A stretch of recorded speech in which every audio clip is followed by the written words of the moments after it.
أعوذ بالله من الشيطان الرجيم قال رب اشرح لي صدري ويسر لي أمري واحلل عقدة من লিসানি ইয়াফকাহু কওলি। সম্মানিত দর্শক এবং শ্রোতাবৃন্দ, আপনাদের সকলকে জানাই আসসালামু আলাইকুম ওয়া রাহমাতুল্লাহ। এই আল কোরআনের দৃষ্টিতে তাকদীর কি জিনিস, তাকওয়া কি জিনিস এবং তাওয়াক্কুল কি জিনিস, আসুন এই ব্যাপারে একটু জেনে নিই। তাকদীর মানে আমাদের বাংলা ভাষায় ভাগ্য করা হয়, আর তাকওয়া মানে হচ্ছে নিজের ব্যক্তিত্বকে দোজখের আগুন থেকে বাঁচার জন্য যে উপায়গুলি কোরআন বলে দিয়েছে সেই উপায়গুলি আপনানো। আর তাওয়াক্কুল বলা হয় আল্লাহ তাআলার উপরে ভরসা করা। তো তাকদীর কোরআনের দৃষ্টিতে কতটুকু বৈধ, তাকওয়া কিভাবে করতে হয়, তাওয়াক্কুল কিভাবে করতে হবে, এই ব্যাপারটি নিয়ে আমরা কোরআন থেকে জানব। ভাগ্য এবং নসিবের কোনো খেলা এই কোরআন বলে নেই। ভাগ্যও নেই, নসিবও নেই। ভাগ্য এবং নসিবের কোনো খেলা নেই। সুপথে সাধনা করলে এবং সেই প্রসেসে আসলে সুফল পাওয়া যায়, আর যারা কুপথের প্রসেসে এসে অপকর্ম করে এবং সাধনা করে তারা অবশ্যই কুফল পায়। আর পৃথিবীতে অলস শ্রেণীর লোকদের মতবাদকে বলা হয় ভাগ্য বিশ্বাস বা তাকদীর বিশ্বাস অথবা নসিব বিশ্বাস। তো নসিব বিশ্বাসী, ভাগ্য বিশ্বাসী যারা রয়েছে এরাই মূলত রবের ইসলামী কিংডমে ওই সকল মানুষ যারা অলস শ্রেণীর মানুষেরাই ভাগ্য বিশ্বাস করে থাকে। নিরেট মূর্খ এবং নিরক্ষর মুসলমানদের দশা কি? মুসলমান শিয়া সুন্নি সালাফি যারা রয়েছে, বাংলার বাঙালিদের মূর্খতার কারণে তাদের মধ্যে কোরআনের আলো শত সহস্র বছর ধরেও জ্বলেনি। এরা মুখে শুধু বলে আল কোরআনের আলো ঘরে ঘরে জ্বালো। তো কোরআনের মৌলিক শিক্ষা তাদের মধ্যে কখনো প্রচার প্রসার করা হয়নি। ঈমানের শক্তির উৎস হচ্ছে কোরআনের মৌলিক শিক্ষা। বাঙালিরা তা পায়নি তাদের শিক্ষকদের থেকে। বাঙালিরা যে সকল লোকদের থেকে বা যে সকল লোকদেরকে ভারতবর্ষে তাদের গুরু হিসেবে মনোনীত করেছে, তাদের পীর হিসেবে, তাদের উস্তাদ হিসেবে তারা মনোনীত করেছে, তারা কেউ নিজ কওমের জন্য কোরআনকে উপঢৌকন দেয়নি। কোরআনের ব্যাপারে সমগ্র বাঙালিরা যেন পাগলের ন্যায় নেশাগ্রস্ত হয়ে জাহেলিয়াতের মধ্যে, নিরেট মূর্খতার মধ্যে ও নিরক্ষতার মধ্যে ডুবে আছে অতীতকাল থেকে, এবং জাহেলিয়াতের কর্মতৎপরতায় তারা সবাই আনন্দে আত্মহারা হয়ে আছে। ঠিক সেই সাপুড়ের মতো যে নাকি তার সাপ নিয়ে খেলনায় ব্যস্ত থাকে। তো বাঙালি শিয়া সুন্নি সালাফি আরো অন্যান্য যে সমস্ত মতবাদের রয়েছে, এই সমাজের লোকগুলি নিজেদের কাছে যা কিছু রয়েছে এইগুলি নিয়ে এরা ব্যস্ত। কোরআনে কি রয়েছে সেটি নিয়ে তাদের কোনো ভ্রুক্ষেপ নেই। তো বাংলার মানুষ এখনো সেই অশিক্ষার জালে, অন্ধকার এবং বর্বর তাকদীরের এবং ভাগ্যের জালে আটকে আছে। বাঙালিরা এখনো তারা ভাগ্যের এবং বানট তাকওয়ার আবেষ্টনীতে ঘুরপাক খাচ্ছে, যেটি তারা নিজেদের পক্ষ থেকে বানিয়ে নিয়েছে যে এই কাজ, এই পোশাক, এই বেশভূষা আপনাতে পারলে সে একজন মুত্তাকি। আদৌ কোরআন বলেছে কিনা সেটা বাঙালিরা জানে না। কারণ তাদের বড়রা, তাদের পীর এবং সাইয়েদ এবং তাদের নেতারা কোরআনের পরিচ্ছন্ন জীবনের দাওয়াতের মোকাবিলায় তারা কি দিয়েছে? এক এক শ্রেণীর নেতারা এক এক শ্রেণীর জিনিস দিয়েছে। কেউ লেনিনের মতবাদ, কেউ মার্কসের মতবাদ, কেউ স্টালিনের মতবাদ, কেউ বুখারীর, কেউ মুসলিমের, কেউ আবু দাউদ, কেউ তিরমিজি, কেউ নেসাই, কেউ ইবনে মাজার, তো কেউ আবার কুতুবে আরবার, কেউ সিয়ায় সিত্তার। আবার কেউ ফাজাইলে আমলের, কেউ ভেহেশতে জেওরের, কেউ নিয়ামুল কোরআনের, কেউ তাবিজ কবজের, কেউ ফয়জানে সুন্নতের, আবার কেউ পীর মুরিদির, আবার কেউ আবু হানিফার, শাফির, মালিকির, হাম্বলির এবং ফিকা আর ফতোয়ার, আবার নিজ দেশে আটরশি, শর্ষিনা, ফুরপুরা, জৌনপুর এই বঙ্গদেশের ইতিহাস বলে এই সব মতবাদ তারা পেয়েছে। আবার কেউ মাইজ ভান্ডার, আবার কেউ শাহজালাল, কেউ খানজাহান, আবার কেউ চরমোনাই, এদেরই মতবাদ পেয়েছে। আবার এক শ্রেণীর লোক তারা বাংলা ভাইয়ের এবং জঙ্গিবাদের, কেউ তরিকতের, কেউ হেফাজতের, কেউ থানাবি, কেউ মাদানি, কেউ দেওবন্দ, কেউ বেরেলি, এই সব মতবাদ তারা পেয়েছে। তাই এই উজ্জ্বল আলোকময় কিতাবের অনুসারী হতে তারা পারে না। জুলুমকারী মানুষেরা দুনিয়ায় তারা স্বীয় কর্মকাণ্ডের দণ্ড থেকে বাঁচতে পারলেও পরকালে তাদের মুক্তি নেই। এটি কোরআন আমাদেরকে শিক্ষা দেয়। সমাজের জালেম শ্রেণীর বাঙালিরা সাধারণ বাঙালিদের সামনে আলিয়া, খারেজি এই দুটি ধর্মশালায় পেশ করেছে। আলিয়াবাদ, তারা বলেছে আলিয়াতে পড়লে জান্নাত পাওয়া যাবে। কওমিবাদ এবং খারিজিবাদ, তারা বলেছে কওমি এবং খারিজিতে পড়লে জান্নাত পাওয়া যাবে। অন্যদিকে আউলিয়া, পীর, সাইয়েদ, গুরু, পুরোহিত, ধার্মিক, মুফতি, মুহাদ্দিস, হুজুর কেবলা, বাবাজান এবং রাহবার হিসেবে পরিচয় দিয়েছে। তো বাঙালি নেতারা কোরআনের নীতিমালার সাথে তারা তাদের ফলসফার দ্বারা সংঘর্ষ বাঁধিয়েছে। এরা শয়তান সেজে সাধারণ বাঙালিদেরকে দোজখের দিকে ঠেলে দিচ্ছে। মৌলবীদের মধ্যে আবার রয়েছে নানান দল এবং নানান মত। যারা সরাসরি কোরআন অধ্যয়ন কখনো করে না এবং যারা কোরআনের ধারে কাছে আসতে চায় তাদেরকে এরা বাধা দেয়। আর প্রত্যেক ধর্মের গুরু যারা রয়েছে তারা ঠিক ততটাই অবুঝ, কোরআন থেকে ততটাই দূরে যে তারা কোনোদিন নিজেদের ব্যক্তিত্বকে কোরআনের আওতাধীন আনেনি এবং নিজেদের অনুসারী ভক্ত যারা রয়েছে তাদেরকেও আনেনি। তারা ঠিক ওই গরুর মতো অবুঝ হয়ে ছুরির নিচে জবাই হয়ে যেতে হবে, যেমন একজন কসাই গরুকে হাঁকিয়ে নিয়ে কসাইখানার দিকে জবেহের জন্য নিয়ে যায়। ওই গরুটি জানে না যে তাকে কিছুক্ষণ পরে ছুরির নিচে আসতে হবে, জবাই হতে হবে।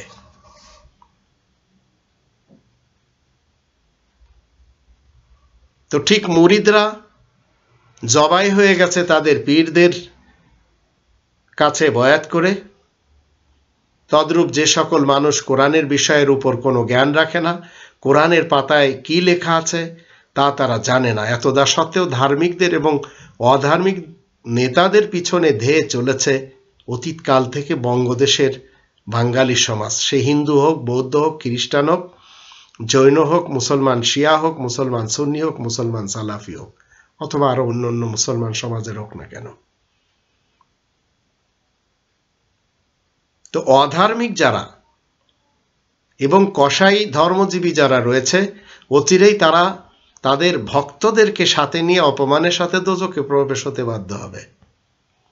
সেদিন তাদের ফাজায়েলের আমল, ফিকাহের, হাদিসের, ফলসফার এবং বানোয়াট যত রেওয়ায়াত রয়েছে এগুলির কোনোটাই কাজে আসবে না। বরঞ্চ কোরআনের 25 নম্বর সূরা আল ফুরকানের 30 নম্বর আয়াতের দৃষ্টিতে রাসূল ডাইরেক্ট বলবেন, ওয়াকাল রাসূল ইয়া রব্বি ইন্না কওমি তাখাযু হাযাল কুরআন মাহজুরা। রাসূল আরজ করবে, হে আমার রব, বিনা সন্দেহে এরা আমার কওমের লোক, কিন্তু এই কোরআন ছেড়ে দিয়েছিল।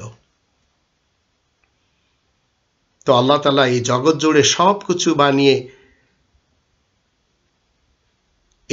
সবকিছু বানিয়ে একে অন্ধ প্রাকৃতিক নিয়ম নীতির উপর ছেড়ে কখনো রাখেননি, কখনো এগুলি অন্ধভাবে ছেড়ে দিয়ে রাখেননি, বরং এখানে সর্বদাই প্রতিটি ক্রিয়া এবং তার প্রতিক্রিয়ার পেছনে আল্লাহ তাআলার নিজ ইচ্ছা এবং ইরাদায় কার্যকর থাকে। মানুষের জীবন কাটানোর জন্য আল্লাহ যে জীবন বিধান হিসেবে এই আল কিতাবকে দিয়েছেন, এই লিখিত গ্রন্থকে সৃষ্টি করেছেন তা মানবীয় উৎকর্ষের প্রতিটি ধাপে এবং উন্নতির প্রতিটি যুগে সমভাবে উপকারী, যুক্তি এবং কল্যাণের ক্ষেত্রে একই ধরনের নিশ্চয়তা বিধানকারী প্রমাণিত হয়েছে। এই জীবন বিধান, এই হাজাল কোরআন এমন সব মানুষের জন্য যারা এই পৃথিবীতে বসবাস করছে, এ কারণেই তাতে তাদের প্রকৃতি, যোগ্যতা ও ক্ষমতার পরিপূর্ণ লক্ষ্য রাখা হয়েছে। তো এই পৃথিবীতে যতদিন একটি মানুষ সে কি করবে? রবের ইসলামী কিংডমে চলাফেরা করবে, রবের বিধান মেনে চলবে, সেখানে আল্লাহ রাব্বুল আলামিন এই গ্রন্থের মধ্যে মানুষের যাবতীয় সবকিছু লিখে দিয়েছেন, কোনো কিছু বাদ রাখেননি যা মানুষের দরকার। তো ইসলাম এই ভূখণ্ডে মানুষকে এবং তার ক্রিয়াকাণ্ডকে কখনো হীন করে দেখে না। ব্যক্তিগত, সামষ্টিক কিংবা কোনো ক্ষেত্রেই তার গুরুত্বকে খাটো করে তাকে জানোয়ারের স্তরে নামিয়ে দেয় না। আবার তার উপরে তার যোগ্যতা, প্রতিভা এবং ক্ষমতার বাইরে অতিরিক্ত কোনো দায়িত্ব চাপায় না। এটি আমরা 2 নম্বর সূরা আল বাকারার 286 আয়াত থেকে দেখে নিতে পারি। তো ইসলামের মতে মানুষের প্রাকৃতিক বৈশিষ্ট্য এত ঠুকনো নয় যে মন গড়া কতিপয় দর্শন তৈরি করে প্রকৃত ইসলামকে পাল্টে ফেলা যাবে। যা বক্তারা করছে ধর্মের নামে, ধর্মজীবী যারা করে খায় তারা এগুলি করে। মানুষ যখন কোরআনের পথে কদম রাখে তখন মূলত সে তার প্রতিভা ও যোগ্যতা অনুযায়ী আল্লাহ তাআলার বিধিনিষেধের উপর চলতে শুরু করে এবং আস্তে আস্তে আল্লাহ তাআলার পথে সে অগ্রসর হতে থাকে। তবে ইসলামের এই পথ দীর্ঘ, সহজ এবং সরল। আল্লাহ এটা চান না যে মানবীয় প্রকৃতিকে পদদলিত করে তার উপর আধ্যাত্মিক কার্যের বোঝা চাপিয়ে ইসলামের উদ্দেশ্য সমূহ সিদ্ধ হোক। এটি আল্লাহ চান না। ইসলাম এটা চায় না মানুষের কল্যাণের জন্য মানুষ কোনো মতবাদ, কিতাব, গ্রন্থ রচনা করে দিক। সৃষ্টিজীবের কল্যাণের জন্য একমাত্র সৃষ্টিকর্তাই গ্রন্থ, মতবাদ এবং কিতাব তৈরি করার ক্ষমতা রাখেন। অন্য কেউ তা করতে গেলে সেটি হবে শিরিক, আর শিরিক হলো নিদারুন জুলুম। এটি লোকমান তার সন্তানকে বলেছে, ইন্না শিরকা লা যুলমুন আযীম। 31 নম্বর সূরা লোকমানের 13 নম্বর আয়াত আমরা দেখে নিতে পারি। আল্লাহ তাআলার পৃথিবীতে কোনোদিন কোনো নবী রাসূল তারা নিজেদের পক্ষ থেকে আইন তৈরি করেনি। নাস্তিক মানুষেরা নবী রাসূলদের নামে বানোয়ার রিওয়ায়াত, হাদিস তৈরি করে মানুষের উপর মানুষের আইন প্রয়োগ করেছে, আর সেইগুলি 100-200 না, 1000 বছর থেকে চলে আসছে। ফিকাবিদ আবু হানিফা, আবু ইউসুফ, ইমাম মুহাম্মদ, শাফি, মালিক, হাম্বল, ইবনে কাসির, ইবনে তাইমিয়া, ইবনে হাজম, আওরঙ্গজেব, কুদুরি এবং অন্যান্যরা আইন তৈরি করে ধার্মিক মানুষদের দ্বারা তারা আমল করিয়েছে। ব্রিটেন দুনিয়ার আইন তৈরি করে পৃথিবী শাসন করেছে, অথচ জঙ্গলের কোনো গাধা তার জাত ভাই গাধাদের জন্য কোনো আইন তৈরি করছে না, কিংবা এই কথা বলছে না যে আমি তোমাদের সকল গাধাদের প্রধানমন্ত্রী, আমার কথা না মানলে র্যাব মার কাজে গাধা রয়েছে তাদের দ্বারা শেষ করে দেব। কিন্তু বাংলার কিছু লোকেরা, নেতা এবং নেত্রীরা আইন তৈরি করে আল্লাহ তাআলার আইনের সামনে নিজেদের আইনকে গুলি এবং ডান্ডার মাধ্যমে মান্য করাচ্ছে। এটি সত্যি আশ্চর্যের ব্যাপার। আমরা যদি 18 নম্বর সূরা আল কাহফের 29 আয়াত পড়ি, সেখানে আমরা দেখতে পাই হিদায়াত এবং পথভ্রষ্টতা এটি মানুষের ইচ্ছাধীন, এটি আল্লাহ তাআলার ইচ্ছাধীন না। তাই আল্লাহ বলে দিয়েছেন, অকুলিল হাক্কু মির রব্বিকুম ফামান শাআ ফালিউমিন ওয়া মান শাআ ফালিয়াকফুর। যার ইচ্ছা সে এই নিয়ম নীতি মেনে চলবে, যার ইচ্ছা সে অমান্য করে চলবে। তো রব্বানি তন্ত্রকে আপনি আমি যদি ইচ্ছায় মানি তাহলে আপনি আমি মুসলিম, আর এর মোকাবেলায় যদি আপনি মানুষের বানানো গণতন্ত্র, রাজতন্ত্র, সমাজতন্ত্র, মূল্যতন্ত্র মেনে চলেন তাহলে অন্তত আপনি মুসলিমদের অন্তর্ভুক্ত না। 4 নম্বর সূরা আন-নিসা এর 79 আয়াত যদি আমরা পড়ি, তো যত মঙ্গল এবং বিপদ যা আমরা পৃথিবীতে দেখছি, এ সব আল্লাহ তাআলার ইচ্ছায় হচ্ছে না। তাকদীরের উপর যাদের বিশ্বাস, তারা বলেন ভাগ্যের লেখার কারণে মানুষের উপর বিপদ আপদ আসে। তাই আফগানিস্তানের লোকেরা মরেছে, আরাকানের লোকেরা মরেছে, 71-এ বাংলাদেশিরা মরেছে, পাকিস্তানিরা মরেছে, ভারতীয়রাও মরেছে, 1947-এ পাকিস্তান এবং ভারতের লোকেরা মরেছে। এইভাবে যদি ইরাকের ইতিহাস, সিরিয়ার ইতিহাস, ফিলিস্তিন এবং আফগানিস্তানের ইতিহাস আমরা দেখি, তাহলে এরা সবাই মরেছে কি কারণে? সেটি আল্লাহ বলছেন যে মানুষের উপর যত বিপদ আপদ আসুক না কেন, সেটি মানুষের কার্যকলাপের কারণে আসে। আর যত মানুষের কল্যাণ এবং মঙ্গল আসে, সেটি আল্লাহ তাআলার পক্ষ থেকে। মা আসাবাকা মিন হাসানাতিন ফামিন আল্লাহ ওয়া মা আসাবাকা মিন সাইয়্যাতিন ফামিন নাফসিক। আবার এই কথা আমরা 30 নম্বর সূরা আর রোমের 47 নম্বর আয়াত থেকেও জানতে পারি। সেখানে বলা আছে যাহারাল ফাসাদু ফিল বাররি ওয়াল বাহরি বিমা কাসাবাত আইদিন নাস। মানুষের হাতের কারণেই, মানুষের হাতের কামাইয়ের ফলে আজ জলে স্থলে নিদারুণ ফাসাদ দেখা দিয়েছে, জুলুম দেখা দিয়েছে। তো ভালো মন্দ তাকদীরের উপর ঈমান আনয়নের ব্যাপারে ধর্মের কাহিন, বক্তা, পুরোহিত এবং মৌলবীরা দীক্ষা দেয়। তাদের শিক্ষা দেওয়ার জন্য ধর্মে একটি বানোয়াট কলেমা তৈরি করা হয়েছে, ইমানে মুফাসসাল। সেখানে বলা হয়েছে ওয়াল কদরি খায়রিহি ওয়া শাররিহি মিনাল্লাহি তাআলা।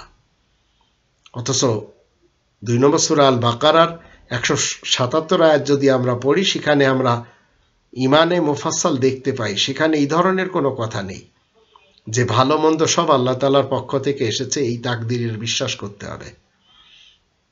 4 নম্বর সূরা আন-নিসার 79 আয়াতে আল্লাহ বলছেন যত কল্যাণ তোমার জীবনে আসবে, সেটি আসবে আল্লাহ তাআলার পক্ষ থেকে, আর অকল্যাণের জন্য তুমি নিজেই দায়ী। 3 নম্বর সূরা আল ইমরানের 26 এবং 27 আয়াত দুটি যদি পড়ি, তো মান সম্মান, হীন নিচু, রাজা বাদশাহ এসবের অর্জনের জন্য আল্লাহ একটি প্রসেস তৈরি করে দিয়েছেন। বেশি মাল দৌলতের মালিক হওয়ার জন্য ব্যবসার রাস্তা খুলে দিয়েছেন। নরমাল দৌলত অর্জনের জন্য চাকরি, এসব মানুষের প্রচেষ্টাতে আল্লাহ রেখে দিয়েছেন। এসবের জন্য কোনো ভাগ্য মানতে হয় না। এসবের অর্জনের জন্য চেষ্টা সাধনা একান্ত অনিবার্য, তবে প্রসেসে এসে করতে হবে। এতদা সত্ত্বেও যদি কেউ তাকদীর বা নসিবের উপর ধারণা দিয়ে বসে, তাহলে করার কিছু নেই। আল্লাহ বলেন বিয়াদিকাল খাইর, আল্লাহ তাআলার কাছে শুধু ভালাই ছাড়া আর কিছু নেই। আর যদি অকল্যাণের কোনো কিছু আপনার আমার জীবনে আসে, বুঝতে হবে এটি আপনি এবং আমি তৈরি করে নিয়েছি। 16 নম্বর সূরা নাহালের 20 এবং 21 আয়াত দুটি যদি আমরা পড়ি, তো কবরে যারা রয়েছে তারা কবরবাসীরা মরা লাশ এবং নির্জীব। তো মানুষের আরেকটি বানোয়াট মতবাদ হলো, যখন কারোর মৃত্যু হয় আর তাকে যখন প্রথিত করা হয়, তখন মুনকির নাকির নামক দুজন ফেরেশতা এসে 3টি প্রশ্ন করে। অনেকের মতবাদ হলো ভালো মানুষ হলে কবরে কোরমা পোলাও খায়, খারাপ মানুষ হলে কবরে আগুনের শাস্তি ও দূররা খায়। এসবই বানোয়াট মতবাদ। কবরে কেউ শাস্তি বা শান্তি পায় না, কাউকে প্রশ্নও করা হয় না, কারণ আমওয়াতুন গায়রু আহিয়া, মরা লাশ এবং নির্জীব যারা কবরে পড়ে রয়েছে। আবার 16 নম্বর সূরা নাহালের 97 আয়াত যদি আমরা পড়ি, তাহলে এই পৃথিবীতে সবাই স্বাচ্ছন্দ্যে জীবন কাটাতে পারে যদি ঈমান এনে সংশোধনের কাজ করে, সে পুরুষ হোক অথবা নারী। কিন্তু তাকদীরের মতবাদে আরেকটি মতবাদ দাঁড় করানো হয়েছে, তা হলো মুসলমানদের জগতে গরিব রাখা হবে। এই গরিব মুসলমানদের জন্য দুনিয়া হলো কয়েদখানা, আর কাফেরদের জন্য হলো জান্নাত। তাই বেচারা মুসলমানেরা দুনিয়াতে গরিব থাকবে, এটা তাদের তাকদীর, নসিব বা ভাগ্যে লেখা রয়েছে। ইসলাম এমন ধরনের ভাগ্য থেকে একেবারে পবিত্র। আবার যদি 9 নম্বর সূরা আত-তাওবার 80 নম্বর আয়াত দেখি, আল্লাহ রাব্বুল আলামিন বলে দিয়েছেন যারা পিচাস শ্রেণীর লোক এরা যখন মারা যায় তো এদের প্রতিফল আল্লাহ দেন দোজখ। এদের জন্য আপনি যতই তওবা করেন, 80 বার তওবা করলেও, 70 বার তওবা করলেও, 100 বার তওবা করলেও কোনো লাভ নেই। তো ভাগ্যের মতবাদে আরেকটি মতবাদ হলো পিচাস শ্রেণীর মুসলমান যারা হাইজাকার, চোর ডাকাত, বদমাশ, অ্যাসিড নিক্ষেপকারী, জিনাখোর, খেয়ানাতকারী, মিথ্যুক, রিবাখোর, এমন মুসলমানেরা যখন মারা যায় তখন এদেরকে রাসূল নাকি সুপারিশ করে জান্নাতে পৌঁছে দেয়। তাই এরা সবাই মিলে রাসূলের একটি নাম রেখেছে শাফিউল মুজনাবিন। অথচ রাসূল কিয়ামতের মাঠে 25 নম্বর সূরা আল ফুরকানের 30 নম্বর আয়াতের দৃষ্টিতে একটি কথাই বলবেন, وقال الرسول يا ربي إن قومي اتخذوا هذا القرآن مهجورا। রাসূল আরজ করবেন, হে আমার রব, বিনা সন্দেহে আমার কওমের লোক কিন্তু এই কোরআন ছেড়ে দিয়েছিল। তো এই কোরআনে কোথাও রাসূলের নাম শাফিউল মুজনাবিন অন্তত নেই। ভাগ্য বিশ্বাসী যারা এরা কখনো মুত্তাকিন হতে পারে না। আল্লাহ তাআলার পক্ষ থেকে করণীয় কাজগুলি করতে হয় আর অকরণীয় কাজগুলি না করার নাম হলো তাকওয়া। যারা তাকওয়ার উপর প্রতিষ্ঠিত তারাই প্রকৃতপক্ষে সত্যবাদী মানুষ। 2 নম্বর সূরা আল বাকারার 177 আয়াত আমরা দেখে নিতে পারি, বিস্তারিতভাবে সেখানে বর্ণনা করা আছে। 43 নম্বর সূরা যুখরুফের 63 নম্বর আয়াত মতে পৃথিবীতে মানুষ নিজেরা আল্লাহ তাআলার আইনের মোকাবেলায় অনেক আইন তৈরি করেছে। গণতন্ত্রের আইন, রাজতন্ত্রের আইন, সমাজতন্ত্রের আইন, মূল্যতন্ত্রের আইন, সেসবের উপর আমল করানোর জন্য আবার সেই সব দেশগুলিতে রয়েছে পুলিশ, জল, স্থল এবং হাওয়াই বাহিনী, আবার রয়েছে আদালত এবং জেলখানা। তো যারা মানছে না তাদেরকে কখনো হত্যা করা হয়, গুম করা হয়, খুন করা হয়, জেল দেওয়া হয়। তো আপনি মুসলিম হলে আপনাকে তাকওয়া অর্জন করে চলতে হবে। মানুষের বানানো এই সমস্ত তন্ত্র মন্ত্র ইজম আপনাকে আমাকে পরিত্রাণ দিতে পারবে না পরকালে। আর এই গণতন্ত্র, রাজতন্ত্র, সমাজতন্ত্র, মূল্যতন্ত্র তৈরি করা হয়েছে এই কোরআনের রব্বানি তন্ত্রকে ঢেকে দেওয়ার জন্য।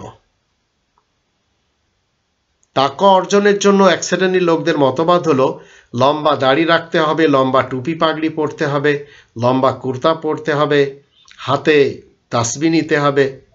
অথচ আল কোরআন এসবের জন্য কোনো হুকুমই দেয় না। তবে জান্নাতে যেতে হলে আপনাকে তাকওয়ার উপর প্রতিষ্ঠিত থাকতে হবে। 59 নম্বর সূরা আল হাশরের 18 থেকে 20 আয়াতগুলি আমরা দেখে নিতে পারি। আল্লাহ তাআলার আদেশ এবং আল্লাহ তাআলার নিষেধের উপর প্রতিষ্ঠিত থেকে জীবন কাটানোই প্রকৃতপক্ষে তাকওয়ার উপর প্রতিষ্ঠিত থাকা। এটাই মানুষের থেকে নেওয়া আল্লাহ তাআলার অঙ্গীকার। তাই আল্লাহ তাআলার অঙ্গীকারকে যারা পুঙ্খানুপুঙ্খানুভাবে পালন করার জন্য ব্যস্ত থাকবে তারাই হবে প্রকৃতপক্ষে আল্লাহ তাআলার প্রিয়। আর যারা আল্লাহ তাআলার প্রিয় বান্দাদের মধ্যে এসে যাবে তারা নিশ্চিত সফলকাম মানুষ। এটি আমরা 3 নম্বর সূরা আল ইমরানের 76 এবং 77 আয়াত দুটি থেকে জেনে নিতে পারি। এখানে বিস্তারিতভাবে আল্লাহ বলে দিয়েছেন। তো এই পৃথিবীতে যতদিন আপনাকে আমাকে এখানে থাকতে হবে তাকওয়ার কাজগুলি করে নিতে হবে যা কোরআন বলছে। দেশ প্রধানের যারা চামচাগিরি করে, যারা পালিত মৌলবী, পালিত গুন্ডা এবং কারুন আর ফিরাউন, মালদার পুঁজিবাদী এবং যারা এমপি মন্ত্রী রয়েছে, চাকরিজীবী রয়েছে, ক্যাডার রয়েছে এবং সকল স্তরের সাপোর্টার যারা, এরা সবাই জুলুম করে। এদের মধ্যে তাকওয়ার কোনো গন্ধ নেই। আর এটি আজ 2022 সাল, বিগত 5 দশক থেকে আমরা বাংলাদেশের যত নেতা নেত্রী এবং কর্মীদের দেখছি তাদেরকে দেখতেই পেয়েছি, এরা সবাই জালেম, জুলুমকারী দেশের লোকদের উপর। আর আজকে এই যে অবৈধ সরকার রয়েছে তার যত ক্যাডার বাহিনী রয়েছে, যুবলীগ বলেন, ছাত্রলীগ বলেন, উলামা লীগ বলেন, আবার শ্রমিক লীগ বলেন, আওয়ামী লীগের প্রত্যেকটি শাখা উপশাখা সবাই জুলুমকারী। ভালো লোক খুঁজেই পাবেন না, 100 জনের মধ্যে একজন যদি পান। আর বিএনপির ভিতরে 100 জনের মধ্যে 2 জন পেতে পারেন। 26 নম্বর সূরা আশ-শুআরা এই 10, 11, 12 আয়াতগুলি পড়লে আমরা দেখতে পাই এরা সবাই আল্লাহ তাআলার প্রেরিতদেরকে মিথ্যা জানে। 41 নম্বর সূরা হামিম আস-সাজদা এর 13 থেকে 25 আয়াতগুলি যদি পড়ি তো মুত্তাকিনদেরকে দুনিয়ার ভয়ানক আযাব থেকে রক্ষা করা হয়, আর পরকালে তাদেরকে অবশ্যই আল্লাহ রক্ষা করবেন। যারা মুত্তাকি হতে চায় না, আল্লাহ তাআলার প্রেরিতরা যদি তাদের সম্মুখ এবং পশ্চাৎ থেকেও আসেন, তথাপি তারা সত্যকে কবুল করে না। আর এই রব্বানি তন্ত্রকে সবচেয়ে বেশি অমান্য করে চলেছে 5 দশকের বাংলাদেশের বাঙালি সমাজ। নামে এরা সবাই মুসলমান, কিন্তু এদের কাছে ধর্মের এত বেশি পার্টি রয়েছে যে এদের পার্টির প্রধানেরা এদেরকে ভাগ্যের উপরে এনে ঢেলে দিয়েছে। চরমোনাই তার মুরিদদেরকে, আটরশি তার মুরিদদেরকে, শর্ষিনা তার মুরিদদেরকে, মাইজ ভান্ডার তার মুরিদদেরকে, দেওয়ানবাগ তার মুরিদদেরকে, আবার তবলিগি জামাত সাদ গ্রুপের মুরব্বী এবং জুবায়ের গ্রুপের মুরব্বী তাদের অনুসারীদেরকে, জামাত শিবিরের যারা নেতা রয়েছে তাদের অনুসারীদেরকে, সবাই ভাগ্যের উপরে বিশ্বাস করে চলেছে তো চলেছে। 39 নম্বর সূরা জুমারের 10 থেকে 20 আয়াতগুলি যদি পড়ি, মুত্তাকিন বান্দাদের সিফাত এবং বৈশিষ্ট্য হলো তারা তাগুতের পূজাপাঠ থেকে দূরে থাকে। তারা কখনো আল্লাহ তাআলার ইবাদতের মোকাবেলায় অন্য কোনো কিছুর অনুসরণ করে না। তারা বিশেষ বাণী আল কোরআনের উত্তম আদর্শগুলিকে আপনায়। তো মুত্তাকিন না যারা, তারাই গণতন্ত্র, রাজতন্ত্র, সমাজতন্ত্র এবং মোল্লাতন্ত্রকে মেনে চলে। 47 নম্বর সূরা মুহাম্মাদের 33 থেকে 38 আয়াতগুলি যদি পড়ি, সেখান থেকে আমরা বিশেষভাবে জানতে পারি যারা তাকওয়ার উপর প্রতিষ্ঠিত থেকে জীবন কাটায়, পরকাল তারা অবশ্যই পেয়ে থাকবে। তবে ইহকালে মুত্তাকিনরা ক্রীড়া, কৌতুক ও নাটক, থিয়েটারের এবং যাবতীয় অশ্লীলতা থেকে মুক্ত থেকে জীবন কাটায়। মুত্তাকিনদের কোনো কর্মফলকে আল্লাহ কখনো বৃথা বা ক্ষুণ্ণ করবেন না। মুত্তাকিনরা পূর্ণ ইসলামের ছায়াতলে থেকে জীবন কাটায়, তাই তারা প্রবল থাকে, কারণ তারা সর্বদা 2 নম্বর সূরা আল বাকারার 208 নম্বর আয়াত মতে নিজেদের জীবনকে ইসলামের শান্তির ছায়াতলে টেনে নিয়ে থাকে। আমরা যদি 49 নম্বর সূরা আল হুজুরাতে 13, 14, 11, 12 এবং 13 আয়াতগুলি দেখি, তাহলে মুত্তাকিন সিফাতের কওমের লোকেরা অপর কোনো কওমের লোকদের নিয়ে হাসি ঠাট্টা করে না। তাকওয়ার উপর প্রতিষ্ঠিত কোনো নারীরা অপর কোনো নারীদেরকে নিয়ে উপহাস করে না। এরা কারোর উপর অযথা দোষারোপ করে না। এছাড়া কোনো মানুষকে মন্দ নামে ডাকেও না। এরা অনুমানের উপরে নিজেদেরকে প্রতিষ্ঠিত করে না। এরা কারোর গোপনীয়তার পিছনেও পড়ে না, এমনকি গীবতও করে না। তো যারা করে যাচ্ছে এইসব কাজগুলি, মনে রাখবেন এই আয়াতগুলি তারা অমান্য করে চলেছে। 33 নম্বর সূরা আল আহজাবের প্রথম 2টি আয়াতের দৃষ্টিতে যারা পৃথিবীতে তাকওয়ার উপর থেকে জীবন কাটাচ্ছে, তারা কখনো কোনো আয়াত গোপনকারী কাফেরদের অনুসরণ করে না। তারা সর্বদা ওহীর অনুসরণ করে থাকে। তাদের ভরসা থাকে একমাত্র আল্লাহ তাআলার উপর, তাই তাদের জন্য আল্লাহ স্বয়ং নিজেই ওকালতি করেন। 25 নম্বর সূরা আল ফুরকানের 55 থেকে 58 আয়াতগুলি যদি পড়ি, তো আল্লাহ তার প্রেরিতকে হুকুম দিয়েছেন যে তুমি ভরসা করে চলো সেই রবের উপর যিনি চিরঞ্জীব, যে রবের কোনোদিন মৃত্যু নেই। আর আল্লাহ তাআলার প্রেরিতরা কখনো আল্লাহ ব্যতীত অন্য কারোর উপর ভরসা করে না। যারা আল্লাহ ছাড়া কোনো মাখলুকের উপর ভরসা করবে, তাদের ব্যাপারে নিশ্চিত জানতে হবে যে এরা বিশেষ মুত্তাকিনদের দলের কেউ না। তো মুত্তাকিনরা কখনো কোনো মানুষের উপরে তো ভরসাই করে না। আমরা যদি 33 নম্বর সূরা আল আহজাবের 45 থেকে 48 আয়াতগুলি পড়ি, সেখান থেকে জানতে পারি আল্লাহ তাআলা পক্ষ হতে যারা বিশেষ খবরদাতা নবী হিসেবে প্রেরণ হয়েছেন এই পৃথিবীতে, তারা সর্বদা আল্লাহ তাআলার উপর নির্ভর করে থাকেন এবং নির্ভর করে নিজেদের জীবন কাটান। তাই তো তাদেরকে প্রত্যক্ষ সাক্ষীদাতাদের, সুসংবাদদের এবং সতর্ককারীদের দলে সামিল করে নেওয়া হয়। এরা আল্লাহ তাআলার দিকে আল্লাহ তাআলার অনুমতির সাথে মানুষকে ডাকে। এছাড়া এরা কাফের এবং মুনাফিক লোকদের অনুসরণ থেকে দূরে থাকে। আমরা যদি 8 নম্বর সূরা আল আনফালের 2, 3, 4 আয়াতগুলি দেখি, মুমিনিনরা নিজেদের বিশ্বাসকে আয়াত তিলাওয়াতের মাধ্যম দিয়ে বৃদ্ধি করে থাকেন। এরা শুধুমাত্র নিজেদের রবের উপর ভরসা করে থাকেন। মুমিনিনরা আল্লাহ তাআলার দেওয়া দৈনিক ফরজ নামাজ কায়েম করে থাকেন। এদের পরকাল অনিবার্য ভালো, তাই তারা আয়াতের মাধ্যম দিয়ে পরিষ্কারভাবে এই কথাগুলি জেনে আমল করেন। 27 নম্বর সূরা আন-নামলের 76, 77, 78, 79 আয়াতগুলি যদি দেখি, তো কোরআন বানি ইসরায়েলদের ব্যাপারে কথা বলে। বানি ইসরায়েলদের অধিকাংশ মানুষরা কোরআনের ব্যাপারে মতবিরোধ করে, অথচ কোরআন মুমিনিনদের জন্য হিদায়াত এবং রহমত হিসেবে এসেছে।